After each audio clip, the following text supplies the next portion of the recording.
Good morning, people. Welcome back to my channel that is Pooja biology RPS. हम लोग बात कर रहे थे chapter the fundamental unit of life, इसके बारे में बात कर रहे थे, सेल के बारे में बात कर रहे थे। हम लोग सेल के बारे में मैंने आपको बताया कि सेल क्या होता है, सेल लाइफ का बेसिक स्ट्रक्चरल और फंक्शनल यूनिट क्यों है, सेल किस तरीके से एग्जिस्टेंस में आया। उसके बाद मैंने सेल की कुछ प्रॉपर्टीज आप लोगों को बताए थे, जिसमें cell size, cell number and cell shape के बारे में हमने डिस्कस किया था। Then we talked about differences between unicellular and multicellular organisms, और उसके बाद प्रोकैरियोटिक और यूकैरियोटिक सेल्स में मैंने डिफरेंस आपको बताए थे। यहाँ तक हम इस चैप्टर में बात कर चुके हैं। आज के वीडियो में हम जो बात करेंगे वो ये कि यहाँ देखिए बोर्ड पे मैंने 3 डायग्राम्स ड्रॉ किए हैं। इनमें एक प्रोकैरियोटिक सेल है और 2 ये यूकैरियोटिक सेल्स हैं। यानी डायग्राम के साथ हम प्रोकैरियोटिक और यूकैरियोटिक सेल्स में डिफरेंसेस को स्टडी करेंगे। तो देखिए प्रोकैरियोटिक सेल जो होती है, जैसा कि मैंने डिफरेंसेस बताते समय आपको बताया था कि प्रोकैरियोट्स के मैंने कुछ एग्जांपल्स आपको बताए थे। बैक्टीरिया का नाम सबसे पहले हम लेते हैं जब प्रोकैरियोट्स की हम बात करते हैं। तो जब भी हम किसी प्रोकैरियोटिक सेल के बारे में बात कर रहे होते हैं तो वो हम बैक्टीरिया के बारे में एक्चुअल में बात कर रहे होते हैं। तो ये जो पहला डायग्राम है ये एक प्रोकैरियोटिक सेल है, ये एक बैक्टीरियल सेल है। और जो दूसरा डायग्राम है ये यूकैरियोटिक सेल्स हैं। प्लांट्स, इस तरफ मैंने प्लांट सेल ड्रॉ की है, उस तरफ मैंने एनिमल सेल ड्रॉ की है। अब ये तीनों डायग्राम एक साथ ड्रॉ करने का मेन जो पर्पस है वो यही है कि हम इन तीनों को जब एक साथ देखेंगे तो हमें समझ आएगा कि एक्चुअल में इनमें डिफरेंस क्या होता है। पहले हम समझेंगे प्रोकैरियोटिक सेल को या बैक्टीरियल सेल को। बैक्टीरियल सेल जो है या प्रोकैरियोटिक सेल जो है वो सिंपलेस्ट सेल होती है। इसका बहुत ही सिंपल ऑर्गेनाइजेशन होता है। इसके अंदर देखिए मैंने जो ड्रॉ किया है वो I have used different coloured pens ताकि आप इनको थोड़ा अच्छे से समझ सकें। सबसे पहले देखिए सबसे बाहर वाली जो डॉटेड लाइन मैंने दिखाई है इसको बोला है मैंने ग्लाइकोकैलिक्स। इसके बाद जो ब्लैक कलर की जो लाइन से मैंने ड्रॉ किया है दैट इज सेल वॉल, और उस सेल वॉल के भी नेक्स्ट इनर जो लेयर है वो ब्लू कलर की लेयर है प्लाज्मा मेम्ब्रेन। तो जो प्रोकैरियोटिक सेल होती है उसका सेल का जो एनवलप होता है, सबसे बाहरी जो कवरिंग होती है सेल की, वो 3 लेयर्ड होती है, 3 लेयर्स से मिलके वो बनी होती है। तो glycocalyx, cell wall and plasma membrane, ये together they form cell envelope. यानी इस सेल का जो कंप्लीट एनवलप है वो इन 3 लेयर्स से मिलके बना है। इसके बाद बात करते हैं इस सेल के इंटरनल स्ट्रक्चर की कि अंदर क्या क्या प्रेजेंट है। तो देखिए इस सेल में जो मैंने रेड डॉट्स दिखाए हैं, छोटे छोटे डॉट्स, ये सेल का साइटोप्लाज्म है। इस साइटोप्लाज्म के अंदर यहाँ पे मैंने एक ब्लू कलर का एक डार्क स्ट्रक्चर बनाया है जिसको मैंने नाम दिया है न्यूक्लियोइड। ये क्या होता है इसको समझिए आप। देखिए प्रोकैरियोटिक सेल्स की खासियत ये होती है कि उनके अंदर न्यूक्लियस एब्सेंट होता है। Prokaryotic cells do not have a well defined and well organised nucleus. उनके अंदर न्यूक्लियस नहीं होता है। जब किसी सेल में न्यूक्लियस होता है तो न्यूक्लियस का काम क्या होता है? Nucleus is like brain of the cell. Cell के कंट्रोल सेंटर का काम करता है न्यूक्लियस। न्यूक्लियस के अंदर सेल का जेनेटिक मटेरियल होता है। अब प्रोकैरियोटिक सेल्स में न्यूक्लियस नहीं होता, लेकिन हर लिविंग सेल के अंदर जो है उसका जेनेटिक मटेरियल होता है।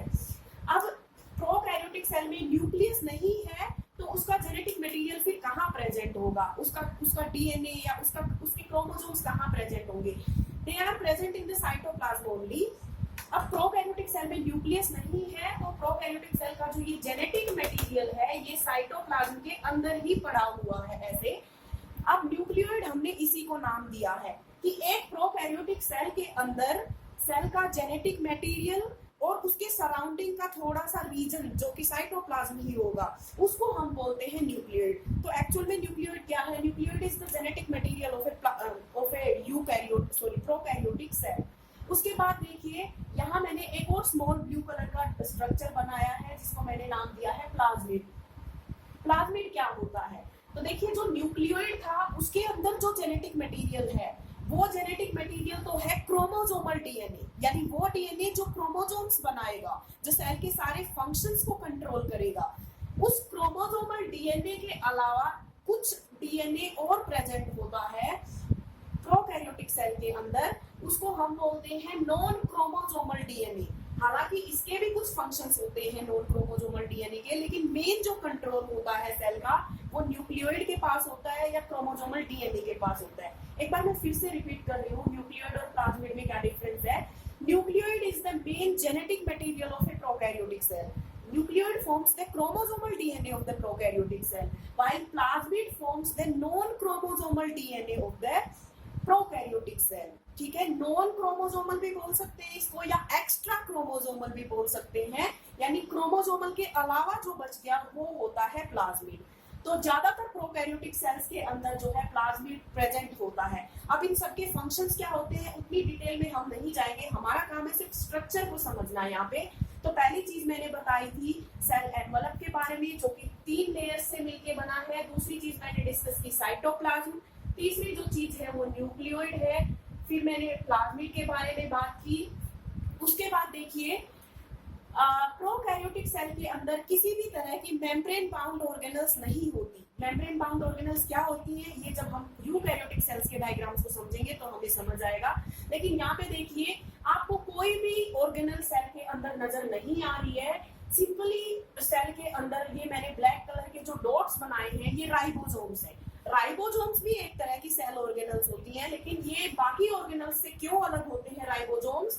इसलिए अलग होते हैं क्योंकि राइबोसोम्स के बाहर कोई मेम्ब्रेन नहीं होती. Ribosomes are membrane less organelles, without any membrane होते हैं ये. जबकि बाकी और बहुत सारी ऑर्गेनल्स हम पढ़ेंगे जिनके बाहर या तो डबल मेम्ब्रेन होगी या सिंगल मेम्ब्रेन होगी. उसके बाद देखिए एक सेल के अंदर जो भी ऑर्गेनल्स पाई जाती है उन सबके अपने कुछ पर्टिकुलर फंक्शंस होते हैं. अब क्योंकि प्रोकैरियोटिक सेल के अंदर तो कोई ऑर्गेनल्स है ही नहीं, तो वो सारे फंक्शंस यहाँ कौन परफॉर्म करेगा? एक यूकैरियोटिक सेल में जहाँ जो फंक्शंस डिफरेंट ऑर्गेनल्स कर रही हैं वो सारे फंक्शंस यहाँ प्रोकैरियोटिक सेल में कौन करेगा? ऑर्गेनल्स तो इसके पास है ही नहीं. तो देखिए ज्यादातर जो फंक्शंस होते हैं प्रोकैरियोटिक सेल्स के वो परफॉर्म किए जाते हैं इन स्ट्रक्चर्स के द्वारा जिनका नाम है मीजोसोम्स. देखिए यहाँ पे मैंने मीजोसोम्स कहाँ बनाया है वो समझिए. ये जो ब्लू कलर की लाइन थी जिसको हमने प्लाज्मा मेम्ब्रेन बोला, इस प्लाज्मा मेम्ब्रेन के अंदर थोड़ी सी इनफोल्डिंग्स प्रेजेंट है जगह जगह पे. ये देखिए infoldings, these are the infoldings of the plasma membrane, यानी प्लाज्मा मेम्ब्रेन अंदर की तरफ थोड़ा सा बल्ज हो रही है और फोल्ड हो रही है. इन स्ट्रक्चर्स को हम बोलते हैं मीजोसोम्स. तो जो जितने भी फंक्शंस होते हैं एक प्रोकैरियोटिक सेल के, वो फंक्शंस ये मीजोसोम्स परफॉर्म करते हैं. कैसे फंक्शंस परफॉर्म करते हैं मीजोसोम्स? देखिए बॉडी के अंदर डिफरेंट फंक्शंस को परफॉर्म करने के लिए डिफरेंट एंजाइम्स की जरूरत होती है और वो एंजाइम्स जो है इन मीजोसोम्स के अंदर प्रेजेंट होते हैं. मीजोसोम्स जो है वो एक प्रोकैरियोटिक सेल में रेस्पिरेशन के प्रोसेस में हेल्प करते हैं, सेल डिवीजन में हेल्प करते हैं और इसी तरह की और बहुत सारी फंक्शंस जो है वो मीजोसोम्स परफॉर्म करते हैं. उसके बाद और मैंने यहाँ पे क्या दिखाया है, राइबोसोम्स जो दिखाए हैं ब्लैक कलर के जो डॉट्स मैंने यहाँ दिखाए हैं, उसके नीचे मैंने एक लिखा है, एक स्पेसिफाई किया है 70S टाइप. देखिए राइबोसोम्स दो तरीके के होते हैं, एक होता है 80S टाइप, एक होता है 70S टाइप. तो दोनों में से जो 70S टाइप के राइबोसोम्स होते हैं वो देखने को मिलते हैं प्रोकैरियोटिक सेल्स में. उसके बाद इस स्ट्रक्चर में और नेक्स्ट आगे जो है वो मैंने क्या दिखाया है यहाँ पे, नेक्स्ट जो मैंने ये देखिए स्मॉल प्रोजेक्शंस आपको नजर आ रही है. ये जो इस तरीके से ये मैंने लाइंस आउट ड्रॉ की है यहाँ पे, इनको नाम दिया है फिम्ब्रे, या आपको कुछ जगह पे पिलाई भी लिखा मिल सकता है, PILLI, पिलाई या फिम्ब्रे. पूरी सरफेस के अलोंग एक प्रोकैरियोटिक सेल के पूरे एंटायर सरफेस के अलोंग इस तरह की प्रोजेक्शंस आपको नजर आती हैं जिनको फिम्ब्रे या पिलाई कहते हैं. इनके अपने स्पेसिफिक फंक्शंस होते हैं. ये जो है एक सेल को अटैचमेंट में हेल्प करते हैं. होस्ट एक प्रोकैरियोटिक सेल जब एक होस्ट सेल के साथ अटैच होती है तो अटैचमेंट में हेल्प करते हैं. रिप्रोडक्शन में भी इनका रोल होता है और बैक्टीरिया जो उनको जो रेजिस्टेंस प्रोवाइड करने का काम होता है वो भी कुछ हद तक पिल्लाई के ऊपर होता है. उसके बाद यहाँ देखिए ये जो मैंने बड़े बड़े स्ट्रक्चर्स दिखाए हैं 3-4 यहाँ पे, ये फ्लैजिला है. फ्लैजिला क्या होते हैं? ये लोकोमोटरी ऑर्गन्स होते हैं या लोकोमोटरी स्ट्रक्चर्स होते हैं. एक प्रोकैरियोटिक सेल को मूव करना होता है, उसकी मूवमेंट में फ्लैजिला हेल्प करती है. तो यहाँ पे जो मैंने बात की आपके सामने अभी वो प्रोकैरियोटिक सेल के बारे में बात की. प्रोकैरियोटिक सेल के स्ट्रक्चर को मैंने एक्सप्लेन किया, जिसके लिए मैंने एक बैक्टीरियल सेल का डायग्राम बनाया जो कि बहुत ही एक सिंपल ऑर्गेनाइजेशन शो करता है. सेल एनवलप मैंने दिखाई जिसमें 3 लेयर्स हैं, glycocalyx, cell wall and plasma membrane. उसके बाद मैंने न्यूक्लियोइड के बारे में बताया कि एक प्रोकैरियोटिक सेल का जो जेनेटिक मटेरियल जो साइटोप्लाज्म के अंदर स्कैटर्ड होता है एक जगह पे, उस रीजन को बोलते हैं न्यूक्लियोइड. यानी न्यूक्लियोइड क्या हुआ? Genetic material of the prokaryotic cell plus surrounding cytoplasm. उसके बाद मैंने प्लाज्मिड के बारे में बताया कि जो एक्स्ट्रा क्रोमोसोमल डीएनए होता है एक प्रोकैरियोटिक सेल का, उसको प्लाज्मिड कहते हैं। 70S टाइप के राइबोसोम्स मैंने यहाँ शो किए हुए हैं। मीजोसोम्स के बारे में मैंने बताया कि मीजोसोम्स जो होते हैं वो प्लाज्मा मेम्ब्रेन की इनफोल्डिंग्स होते हैं। इनके अंदर रेस्पिरेटरी एंजाइम्स प्रेजेंट होते हैं मीजोसोम्स में, मीजोसोम्स के अंदर, जो कि डिफरेंट जो फंक्शंस होते हैं प्रोकैरियोटिक सेल्स के वो मीजोसोम्स के द्वारा परफॉर्म किए जाते हैं। फिम्ब्रे और पिल्लाई के बारे में मैंने बताया कि पूरी एंटायर सरफेस के ऊपर जो है स्मॉल स्ट्रक्चर्स प्रेजेंट होते हैं, फिंगर लाइक स्ट्रक्चर्स, जिनको हम फिम्ब्रे या पिल्लाई बोलते हैं। और फ्लैजिला के बारे में मैंने बताया जो कि एक प्रोकैरियोटिक सेल की लोकोमोटरी ऑर्गन्स होती है। तो ये तो था प्रोकैरियोटिक सेल के बारे में। अब बात करते हैं यूकैरियोटिक सेल के बारे में। अब यूकैरियोटिक सेल में मैंने आपके सामने दो डायग्राम्स बनाए हैं, एक प्लांट सेल का डायग्राम, दूसरा एनिमल सेल का डायग्राम। दो डायग्राम्स बनाने के पीछे रीजन क्या है, यहाँ पे देखिए यूकैरियोट्स में डिफरेंट टाइप के ऑर्गेनिजम्स आते हैं, फंजाई, प्लांट्स, एनिमल्स, प्रोटिस्टा। अब सबका स्ट्रक्चर एक जैसा नहीं होता है, सभी सेल्स का स्ट्रक्चर एक जैसा नहीं होता है। मेनली हम फोकस करेंगे प्लांट और एनिमल सेल्स पे कि उन दोनों में क्या दोनों यूकैरियोटिक सेल्स हैं, लेकिन दोनों में फिर भी क्या डिफरेंस है वो हमें यहाँ पे देखनी है। सबसे पहले बात करते हैं प्लांट सेल के बारे में। तो देखिए ये एक प्लांट सेल का डायग्राम है। इस डायग्राम के अंदर जो ये बाहर लेयर है ब्लैक कलर की, इसको कहते हैं cell wall. Outer most layer is cell wall. और सेल वॉल के नेक्स्ट इनर जो लेयर है ब्लू कलर से जो मैंने ड्रॉ की है, ये है प्लाज्मा मेम्ब्रेन। प्लाज्मा मेम्ब्रेन को पीएम से इंडिकेट करते हैं। उसके बाद देखिए ये जो एक बड़ा सा स्ट्रक्चर आपको नजर आ रहा है जिसमें सेल का ज्यादातर स्पेस ऑक्यूपाई कर रखा है, इस स्ट्रक्चर को बोलते हैं वैक्यूल। और वैक्यूल जिस मेम्ब्रेन से बाउंड होता है उस मेम्ब्रेन का नाम होता है tonoplast. Tonoplast is the boundary और the membrane of the vacuole. उसके बाद देखिए इसमें मैंने यहाँ पे न्यूक्लियस दिखाया है। देखिए किसी भी लिविंग सेल के अंदर न्यूक्लियस प्रेजेंट होता है जो कि सेल को कंट्रोल करता है, सेल का रेगुलेटिंग सेंटर होता है।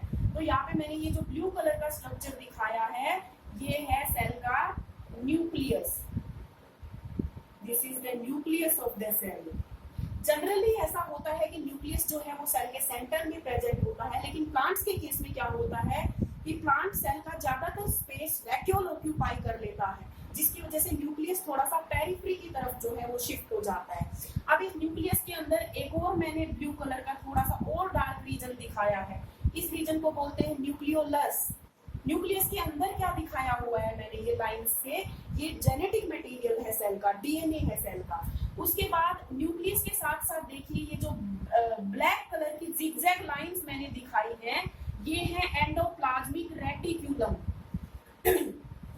ये मैं अब जितने भी नाम लिखूंगी आपके सामने यहाँ, ये सेल ऑर्गेनल्स हैं।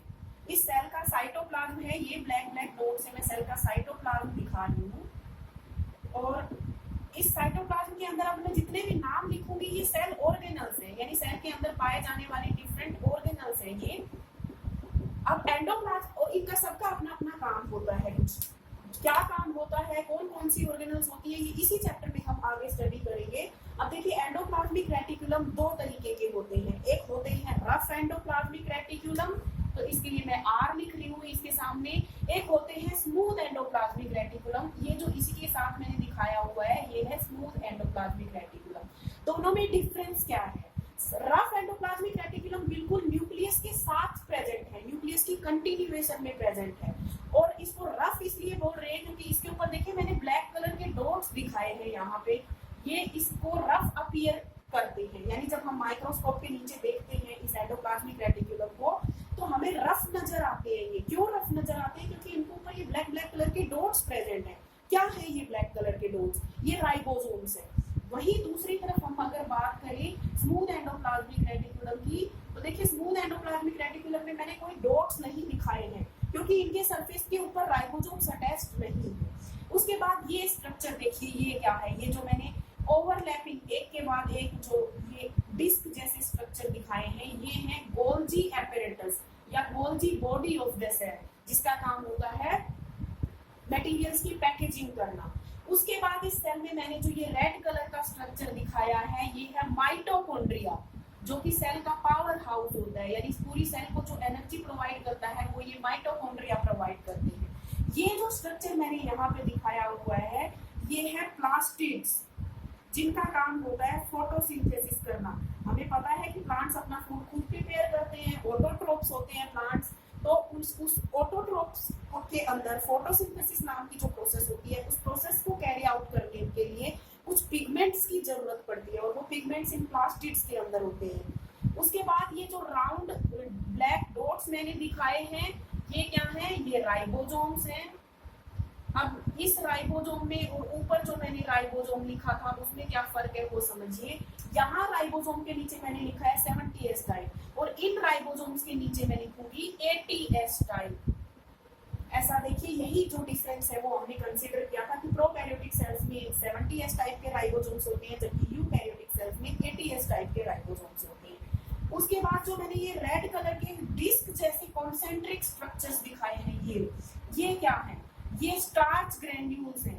जो प्लांट सेल्स होती है वो क्या करती हैं, अपने अंदर फूड को स्टोर करके रखती है, और वो फूड किस फॉर्म में स्टोर होता है, स्टार्च की फॉर्म में स्टोर होता है। तो ये एक प्लांट सेल का स्ट्रक्चर मैंने यहाँ पे आपको दिखाया है। दूसरी तरफ जब हम बात करेंगे एनिमल सेल के बारे में, तो देखिए एनिमल सेल के डायग्राम को हम समझेंगे और साथ ही साथ हमें डिफरेंस क्लियर होते चलेंगे प्लांट सेल और एनिमल सेल में। यहाँ ये एनिमल सेल है, ये इस सेल की प्लाज्मा मेम्ब्रेन है।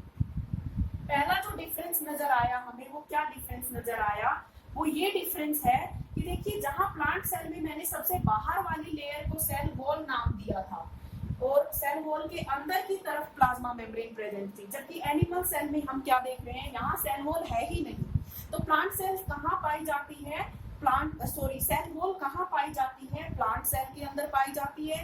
दूसरी तरफ जब हमने प्रोकैरियोटिक सेल की बात की थी वहां भी हमने सेल वॉल दिखाया था, लेकिन एनिमल सेल के अंदर सेल वॉल नहीं होती। सबसे बाहर वाली जो कवरिंग होती है एक एनिमल सेल की वो प्लाज्मा मेम्ब्रेन ही होती है। उसके बाद दूसरी चीज देखिए, ये जो मैंने दिखाया है यहाँ पे, ये न्यूक्लियस है सेल का, जो कि सेल के बिल्कुल सेंटर में प्रेजेंट है, जबकि प्लांट सेल का न्यूक्लियस कहाँ प्रेजेंट था, सेंटर में ना होके थोड़ा सा पेरिफेरी की तरफ प्रेजेंट था। क्यों पेरिफेरी की तरफ प्रेजेंट था, क्योंकि प्लांट सेल का ज्यादातर स्पेस किसने लिया हुआ है, वैक्यूल ने, जबकि एनिमल सेल के केस में क्या होता है, एनिमल सेल में इतना बड़ा वैक्यूल नहीं होता जितना प्लांट सेल्स में होता है। एनिमल सेल्स में या तो वैक्यूल होता ही नहीं है, और अगर वैक्यूल होता है तो वो स्मॉल और टेम्पोरेरी वैक्यूल होता है। उसके बाद न्यूक्लियस के अंदर मैंने न्यूक्लियोलस दिखाया हुआ है, ये जो डार्क ब्लू रीजन है, ये जो थ्रेड जैसे स्ट्रक्चर मैंने दिखाए हुए हैं ये सेल का जेनेटिक मटेरियल है। उसी तरीके से ये रफ एंडोप्लाज्मिक रेटिकुलम है, ये जो है ये स्मूथ एंडोप्लाज्मिक रेटिकुलम है, ये गोल्जी बॉडी है सेल की। उसके बाद ये जो दिखाए हैं मैंने स्ट्रक्चर्स, ये माइटोकॉन्ड्रिया हैं। दूसरी एक चीज देखिए आप यहाँ पे, प्लांट सेल में जहां मैंने प्लास्टिड दिखाया है एनिमल सेल में प्लास्टिड नहीं है। प्लास्टिड वहीं देखने को मिलते हैं जहां पे प्लास्टिड्स जो है वो हमें केवल प्लांट सेल्स में देखने को मिलते हैं।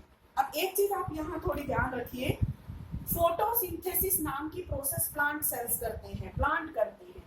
ऑटोट्रोप मतलब वो ऑर्गेनिजम्स जो अपना खाना खुद बना ले, और ऑटोट्रोप का मतलब है जो अपना खाना खुद बना ले, तो उनको खाना खुद बनाने के लिए प्लास्टिड्स की जरूरत पड़ेगी या प्लास्टिड्स के अंदर जो एंजाइम्स हैं उनकी जरूरत पड़ेगी। अब प्लांट सेल्स भी अपना खाना खुद बनाती हैं, बहुत सारे बैक्टीरिया भी अपना खाना खुद बनाते हैं, लेकिन प्लांट सेल्स में तो प्लास्टिड्स हैं, और प्रोकैरियोटिक सेल में मैंने प्लास्टिड नहीं दिखाए।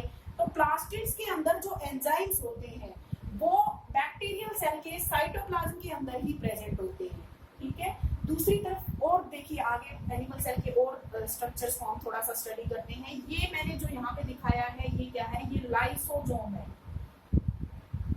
राउंडेड स्ट्रक्चर है, लाइसोसोम स्फेरिकल स्ट्रक्चर है, उसके अंदर कुछ एंजाइम्स प्रेजेंट होते हैं जिनका काम होता है सेल के अंदर एंटर करने वाले हार्मफुल पार्टिकल्स को एनगल्फ करके डाइजेस्ट करके उनको किल कर देना। उसके बाद देखिए एक बहुत इंपॉर्टेंट चीज मैंने यहाँ पे आपको दिखाई है, इसको थोड़ा सा समझिए आप।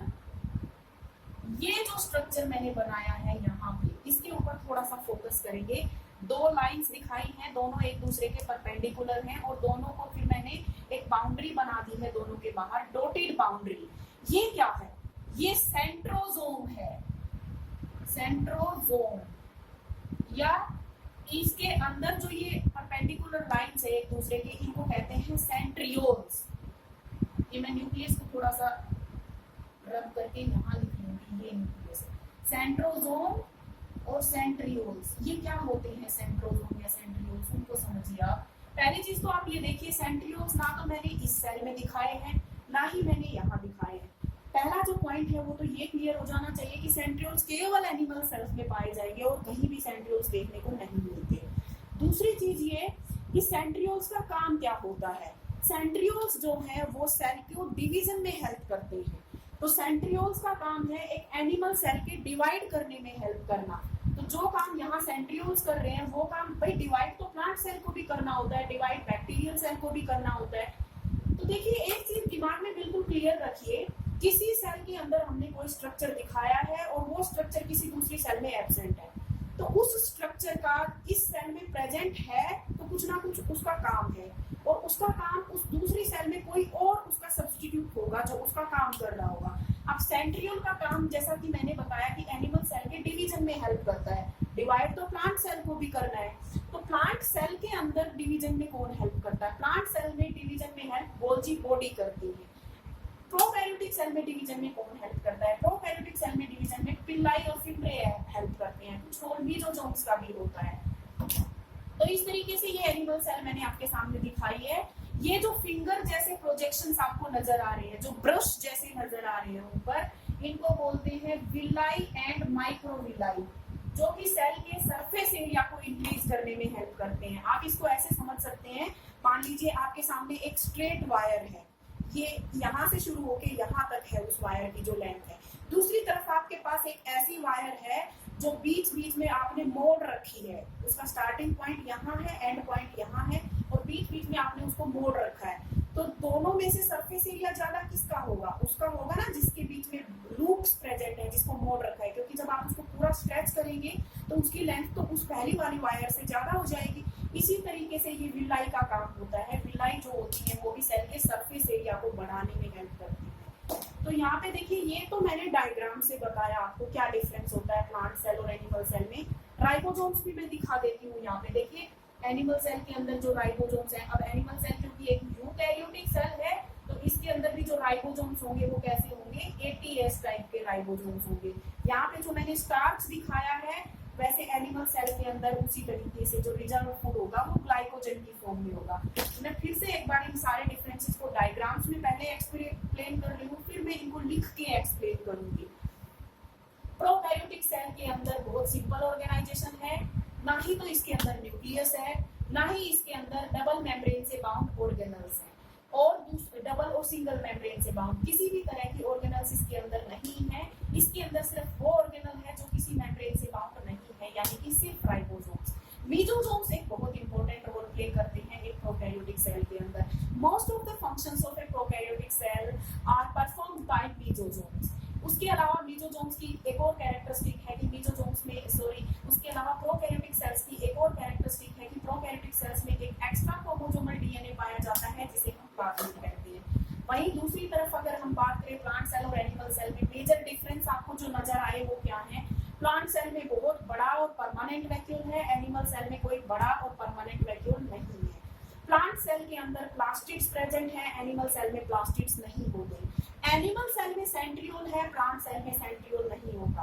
प्लांट सेल के अंदर कई सारी गोल्जी बॉडी पाई जाती है, एनिमल सेल में एक सेल में जनरली एक गोल्जी बॉडी पाई जाती है। और उससे भी इंपॉर्टेंट डिफरेंस, प्लांट सेल के अंदर एक सेल वॉल होती है, एनिमल सेल के अंदर सेल वॉल नहीं होती। तो आई थिंक ये डायग्राम से सबको क्लियर है।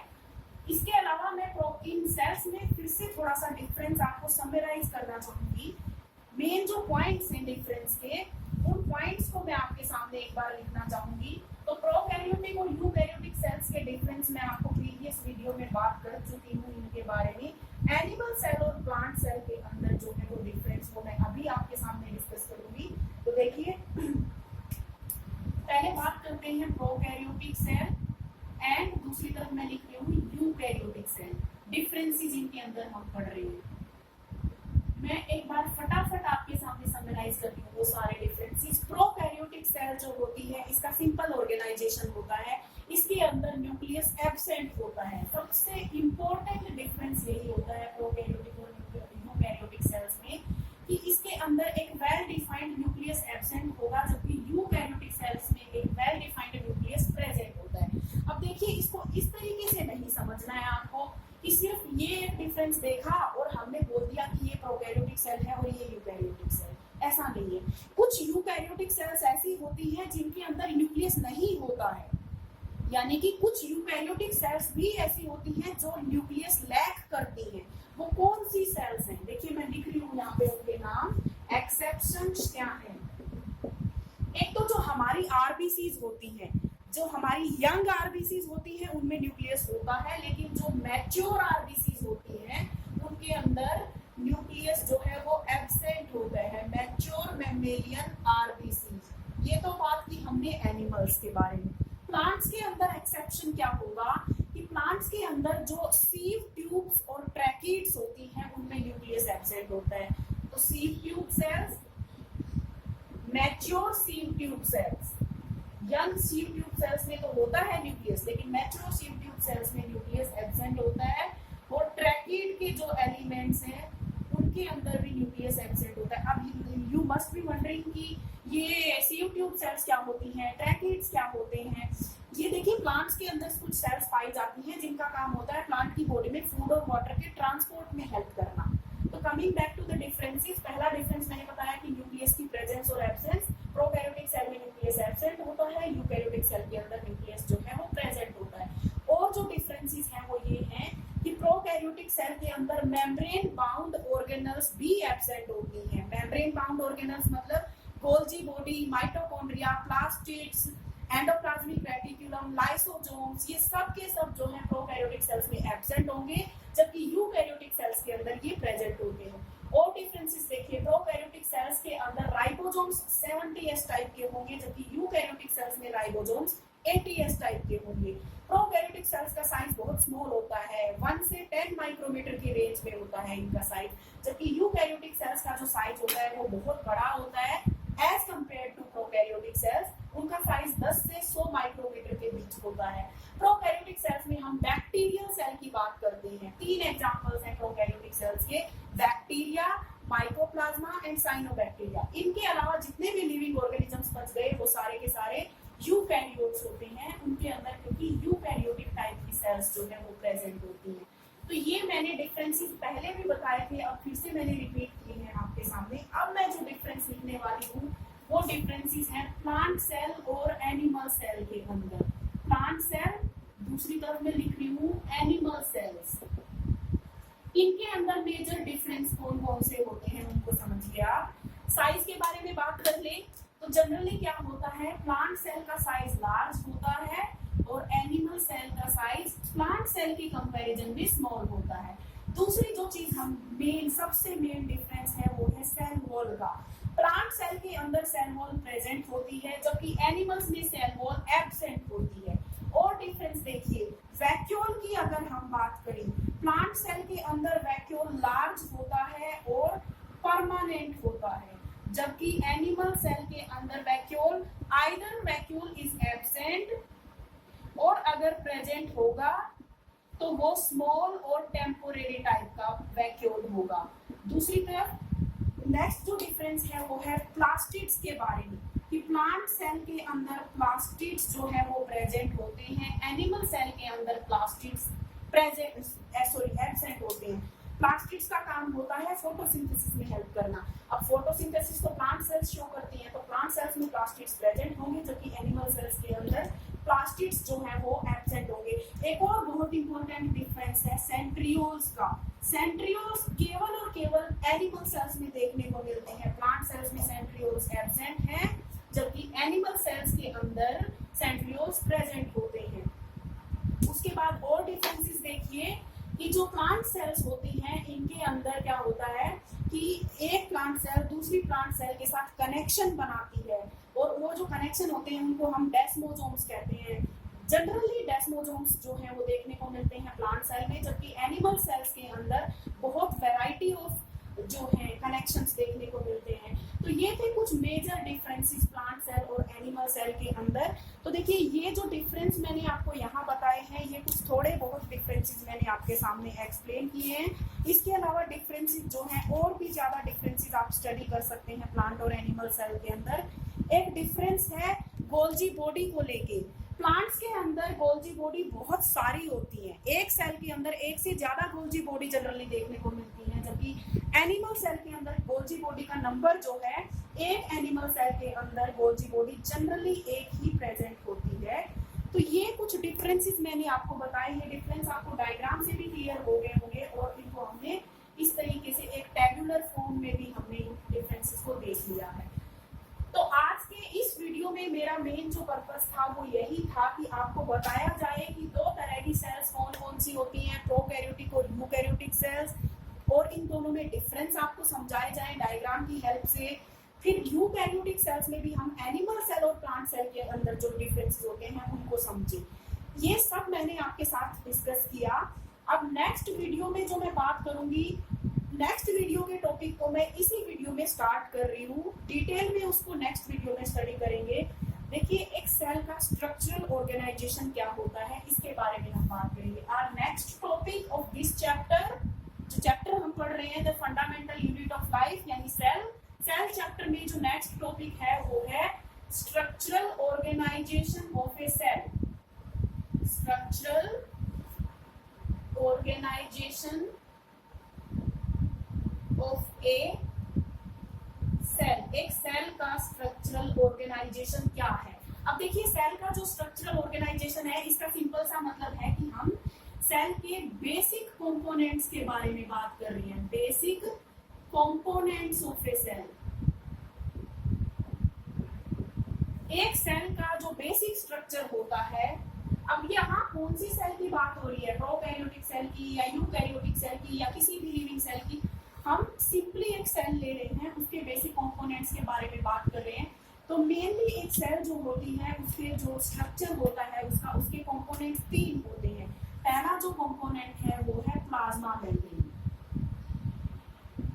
Plasma membrane. दूसरी जो चीज है वो है न्यूक्लियस, और तीसरा जो स्ट्रक्चर है, तीसरा जो कंपोनेंट है एक बेसिक कंपोनेंट जो है सेल का, वो है साइटोप्लाज्म। अब इन्हीं पे मैं थोड़ा सा लाइट डालना चाहूंगी कि कैसे समझना कैसे है आपको इनको वन बाय वन डिटेल में हम पढ़ेंगे। अगले कुछ 2-3 वीडियो में हम इनको कवर कर पाएंगे, लेकिन यहाँ आपको माइंड में इस वक्त क्लियर कर लेना है कि बेसिक कंपोनेंट में ये जो तीन चीजें हैं ये एक्चुअली क्या है। अब देखिए प्लाज्मा मेम्ब्रेन क्या होता है। ये देखिए मैं यहाँ पे एक सेल ड्रॉ कर रही हूँ, ये सेल का डायग्राम है, ये कोई राउंड यूकैरियोटिक सेल में ड्रॉ कर रही हूँ। इस सेल में जो आउटर मोस्ट कवरिंग है वो प्लाज्मा मेम्ब्रेन है। तो अगर कोई पूछे कि what is plasma membrane, the limiting membrane of the cell, क्या होती है plasma membrane, limiting membrane of the cell. Cell की जो लिमिटिंग मेम्ब्रेन होती है, लिमिटिंग मेम्ब्रेन से क्या मतलब है कि एक सेल के इंटरनल एनवायरनमेंट को, एक सेल के इंटरनल ऑर्गेनाइजेशन को एक्सटर्नल एनवायरनमेंट से सेपरेट करने वाली जो मेम्ब्रेन होती है उसको हम बोलते हैं प्लाज्मा मेम्ब्रेन। अब देखिए यहाँ एक चीज आप थोड़ा सा ध्यान दीजिए। अब प्लांट्स के केस में हमने क्या देखा था कि प्लाज्मा मेम्ब्रेन के बाहर भी एक मेम्ब्रेन हमने शो की थी, बैक्टीरिया में भी शो की थी और प्लांट्स में भी शो की थी, जिसको हमने नाम दिया था सेल वॉल। अब सेल वॉल जो है वो एनिमल सेल में लेकिन हमने नहीं देखी थी। तो बेसिक कंपोनेंट का मतलब ये है कि यहाँ हम सिर्फ उन चीजों का नाम लिखेंगे जो हर सेल के अंदर होगी। कोई ऐसी सेल है ही नहीं जिनमें इन तीनों में से कोई चीज मिसिंग हो। तो प्लाज्मा मेम्ब्रेन को ही हमने लिया है बेसिक कंपोनेंट में, सेल वॉल को नहीं लिया है। मैं फिर से रिपीट कर रही हूँ, यहाँ पे सेल वॉल क्यों नहीं लिखा मैंने बेसिक कंपोनेंट में, इसलिए नहीं लिखा क्योंकि सेल वॉल सभी सेल्स में नहीं होती है। ना तो बैक्टीरियल सेल में सेल वॉल होती है, सॉरी सेल वॉल जो है वो सभी सेल्स में नहीं होती है। बैक्टीरियल सेल में सेल वॉल होती है, प्लांट सेल में सेल वॉल होती है, फंगस की सेल में सेल वॉल होती है, लेकिन एनिमल सेल में सेल वॉल नहीं है। तो इसका मतलब है cell wall is not the basic component, वो बेसिक कंपोनेंट नहीं है। लेकिन प्लाज्मा मेम्ब्रेन हमने क्योंकि हर सेल में देखी है, बैक्टीरिया की सेल में भी प्लाज्मा मेम्ब्रेन थी, प्लांट की सेल में भी प्लाज्मा मेम्ब्रेन थी, और किसी भी लिविंग सेल में आप देखेंगे आपको प्लाज्मा मेम्ब्रेन देखने को मिलेगी। इसलिए प्लाज्मा मेम्ब्रेन बेसिक कंपोनेंट में रखी गई है। दूसरी जो चीज है वो है न्यूक्लियस। तो जब किसी सेल में न्यूक्लियस होता है तो वो सेल के सेंटर में जनरली प्रेजेंट होता है, जो कि सेल के जेनेटिक मटेरियल को अपने अंदर कंटेन करके रखता है। अब यहाँ देखिए, फिर समझिए आप, हमने बात की प्रोकैरियोटिक और यूकैरियोटिक सेल्स के बारे में और उनके बीच डिफरेंसेस हमने स्टडी की। तो सबसे पहला डिफरेंस ही हमने ये बताया था कि जो ये सेल होती है प्रोकैरियोटिक सेल, उसमें तो न्यूक्लियस होता ही नहीं है। फिर न्यूक्लियस को हमने बेसिक कंपोनेंट में कैसे रख लिया? भाई बेसिक कंपोनेंट में तो वही चीज रखेंगे ना हम जो हर सेल के अंदर हो, जो हर सेल के अंदर होनी चाहिए। तो देखिए, न्यूक्लियस ना लिख के मेरे अकॉर्डिंग यहाँ पे जेनेटिक मटेरियल लिखा जाना चाहिए, क्योंकि जेनेटिक मटेरियल जो होता है वो हर सेल में होता है। और जेनेटिक मटेरियल प्रेजेंट कहाँ होता है? जिन सेल्स के पास अपना न्यूक्लियस होता है उस न्यूक्लियस के अंदर जेनेटिक मटेरियल होता है। तो पहला बेसिक कंपोनेंट प्लाज्मा मेम्ब्रेन है, दूसरा बेसिक कंपोनेंट जेनेटिक मटेरियल है। अब ये जेनेटिक मटेरियल डीएनए भी हो सकता है, जनरली डीएनए होता है जेनेटिक मटेरियल जो होता है, और कुछ वायरसेस के केस में ये आरएनए भी हो सकता है। ठीक है, तो दो बेसिक कंपोनेंट मैंने बताए, पहला प्लाज्मा मेम्ब्रेन, दूसरा जेनेटिक मटेरियल या इसको न्यूक्लियस भी बोलिए। आपको यहाँ पे याद रखना है, एक्सेप्शंस इसके आपको याद रखने हैं कि न्यूक्लियस एब्सेंट कहाँ होता है। तो nucleus is absent in number 1 prokaryotic cells, number 2 mature mammalian RBCs. देखिए, हमारी जो आरबीसीज होती हैं, मैमल्स की जो आरबीसीज होती हैं, उन आरबीसीज में जब वो मैच्योर होती हैं तो उसका न्यूक्लियस डिसइंटीग्रेट हो जाता है। प्लांट्स के केस में सीव ट्यूब्स के अंदर, सीव ट्यूब सेल्स के अंदर न्यूक्लियस एब्सेंट होता है, ट्रैकिड्स के अंदर न्यूक्लियस एब्सेंट होता है। इन पॉइंट्स को आपको थोड़ा सा याद रखना है यहाँ पे कि जब हम सेल के बेसिक कंपोनेंट्स में न्यूक्लियस का नाम लिख रहे हैं, यानी न्यूक्लियस एक सेल की मस्ट हैविंग चीज है। लेकिन क्योंकि न्यूक्लियस एब्सेंट भी है बहुत जगह, तो देखिए इनके अंदर न्यूक्लियस तो एब्सेंट है, लेकिन ऐसा नहीं है कि जेनेटिक मटेरियल भी एब्सेंट है। हमने तो देखा ना कि प्रोकैरियोटिक सेल्स में न्यूक्लियोइड प्रेजेंट होता है जो कि उसका जेनेटिक मटेरियल होता है। तो ये था सेकंड कंपोनेंट सेल का। थर्ड जो कंपोनेंट है बेसिक स्ट्रक्चर के अंदर वो है साइटोप्लाज्म। एक लिविंग सेल के अंदर जो है, ये जो सेल है यहाँ पे, ये मेनली हम लिविंग सेल की बात कर रहे हैं। थर्ड कंपोनेंट है साइटोप्लाज्म ऑफ द सेल।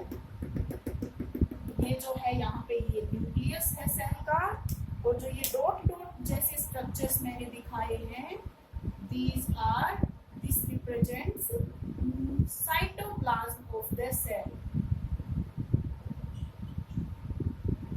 ठीक है जी, एक सेल का बेसिक स्ट्रक्चर हमने देखा, 3 चीजों के बारे में हमने बात की। सेल के बेसिक स्ट्रक्चर में सबसे बाहर जो लिमिटिंग मेम्ब्रेन है सेल की, उसको बोलते हैं प्लाज्मा मेम्ब्रेन। उसके बाद सेंटर में न्यूक्लियस प्रेजेंट होता है जो कि अपने अंदर सेल के जेनेटिक मटेरियल को लिए हुए होता है, और न्यूक्लियस और प्लाज्मा मेम्ब्रेन के बीच जितना भी रीजन बच गया उस रीजन को बोलते हैं सेल का साइटोप्लाज्म। तो ये है एक सेल का बेसिक स्ट्रक्चर। फिर से मैं आपके सामने लिख रही हूँ, इन सारे तीनों जो नाम हैं इनको लिख रही हूँ मैं। सेल के बेसिक कंपोनेंट्स में नंबर 1 इज प्लाज्मा मेम्ब्रेन। देखिए, प्लाज्मा मेम्ब्रेन को ही सेल मेम्ब्रेन भी बोलते हैं, which is different from the cell wall। तो प्लाज्मा मेम्ब्रेन या सेल मेम्ब्रेन। दूसरा जो कंपोनेंट है वो है न्यूक्लियस, और थर्ड जो कंपोनेंट है वो है cytoplasm. These 3 are the basic components of a living cell। ये 3 जो है एक लिविंग सेल के बेसिक कंपोनेंट्स होते हैं। तो अब जब हम आगे सेल का स्ट्रक्चर पढ़ेंगे तो इन तीनों के बारे में 1 by 1 डिटेल में हम पढ़ेंगे। प्लाज्मा मेम्ब्रेन क्या होती है, कैसी दिखती है, न्यूक्लियस क्या होता है, कैसा दिखता है, इसका काम क्या होता है, साइटोप्लाज्म क्या होता है, इसके अंदर क्या क्या प्रेजेंट होता है, जो इसके अंदर प्रेजेंट होता है उन सबका फंक्शन क्या है, इन सब के बारे में हम पढ़ेंगे आगे।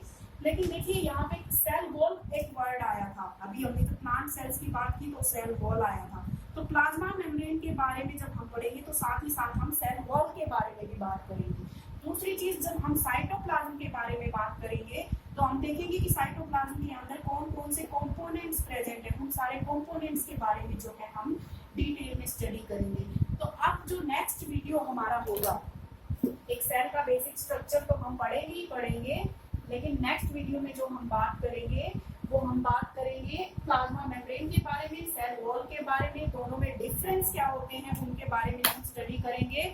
और उसके साथ ही साथ हम इसमें और जो डिस्कस करेंगे वो कि एक सेल के अंदर मटेरियल्स का जो ट्रांसपोर्ट होता है वो कैसे होता है। आज की वीडियो में, अभी इस वीडियो में मैंने जो आपके साथ बात की उसको मैं समराइज कर रही हूँ। मैंने आपके सामने 3 डायग्राम्स ड्रॉ किए थे, एक प्रोकैरियोटिक सेल यानी बैक्टीरियल सेल का और 2 यूकैरियोटिक सेल्स जिसमें एक प्लांट सेल और एक एनिमल सेल। ये 3 डायग्राम्स मैंने आपको ड्रॉ करके दिखाए। इन तीनों डायग्राम्स को देखते हुए हम डिफरेंसेस मेक आउट करते हैं, प्रोकैरियोटिक सेल और यूकैरियोटिक सेल में डिफरेंस, प्लांट सेल और एनिमल सेल में डिफरेंस। ये सारे डिफरेंसेस कवर करने के बाद मैंने आपको बताया कि एक सेल का जो बेसिक स्ट्रक्चर होता है उसमें क्या क्या कंपोनेंट्स होते हैं, स्ट्रक्चरल ऑर्गेनाइजेशन एक सेल की क्या होती है। तो तीन कंपोनेंट्स का मैंने नाम लिया यहाँ पे कि एक टिपिकल सेल के अंदर नंबर 1 प्लाज्मा मेम्ब्रेन होती है जो कि उस सेल की आउटर मोस्ट कवरिंग होती है, आउटर मोस्ट नहीं बल्कि उस सेल की लिमिटिंग मेम्ब्रेन होती है। दूसरा मैंने बताया एक सेल के बेसिक कंपोनेंट्स में न्यूक्लियस या जेनेटिक मटेरियल। और तीसरी जो चीज मैंने यहाँ पे आपको बताई वो ये कि एक सेल के बेसिक स्ट्रक्चर के अंदर, बेसिक कंपोनेंट्स के अंदर तीसरी जो चीज होती है वो साइटोप्लाज्म होती है। So I think that's it for this video. Next I'll discuss in the next video. So thank you very much.